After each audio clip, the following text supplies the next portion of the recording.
We'll send it over now to News 8 meteorologist Art Jarrett. One man I don't think would ever ride in a driverless taxi. Would you, Art?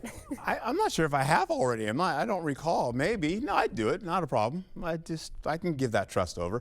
This morning, as we get into the afternoon as well, we're looking at an evening. We've got a weather alert day. In fact, this afternoon and evening are supposed to be our biggest potential for accumulation. We'll also see the hazardous roadways and covered roads, and of course, maybe some icy conditions getting underneath some of that snow too. So you really want to take it slow this early morning. South and east of I-90. That's where the big storm is coming in. That's where the winter storm is also in the area there. We're also holding on to snow showers as we go through the day. As you mentioned, I already mentioned here, you see 6 a.m. all the way to 3 a.m. for tonight into Thursday. We're looking for very cold conditions, still holding on to the forecast as well. You're going to see some of that up there in Minnesota. You're holding on to that colder air coming in from Canada, but you can see they're in the cold weather advisory, as well as clicking over to portions of Eau Claire and then get the Twin Cities and back down to the south and getting into Iowa. That being said, you're also having the winter storm warning. That's in fact, you can also see the advisories that are in play as well in purple, and that continues on. So you see Prairie du Chien and Bosqueville, they're in the midst of that.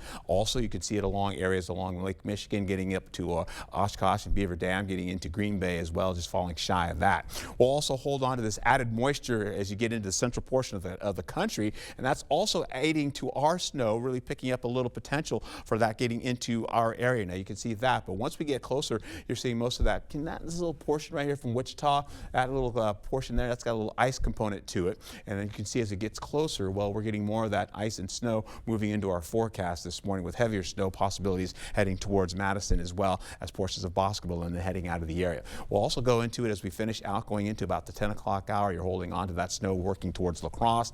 And this is when we start to get into the heaviest potential for the snow amounts, but you're noticing it's breaking apart going into the 3 o'clock hour. You're trying to get it up to Eau Claire. That's the first we've seen in a while now, with snow getting closer to Eau Claire. So that's where they're probably going to be picking up the possibility of getting a trace or up to an inch of snow. You'll see this continue on all the way to Marshfield and Wausau as well. Eau Claire still in the mix. We're also in the mix as you get into La Crosse as well, in and out of that. We'll carry over. This is a 6 o'clock hour going into evening commute. So we're all in that mix of some pretty much moderate to minor potential for road hazards on your travels today. We're also seeing low visibilities that'll work in this morning and carry over into the afternoon and evening hours as well. But we're pretty much done as we finish out going to the overnight hour. So by about 10 o'clock or so, most of that snow is up and out of the area. Thursday, though, we're still in the cold. Temperatures in single digits to at least double digits by La Crosse, 10 degrees, and down to the south as well, 10 to 12 degrees for Prairie du Chien and Bosqueville. Here's a look at our snow. 1 to 2 inches of snow here, working in Winona as well for that. Black River Falls, not so much up into areas by Eau Claire, about an inch or less.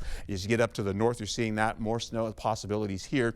Once we get into the next 8 days, though, this is what I have for you. Colder conditions on the way, again, finishing out as we go into Thursday. And then we get into Friday and Saturday with moderate conditions, 27 to 25 degrees. Then we get into Sunday, we're back in the cold again, and that cold air continues to stay all the way into next week as well. Be safe out there and have a wonderful day.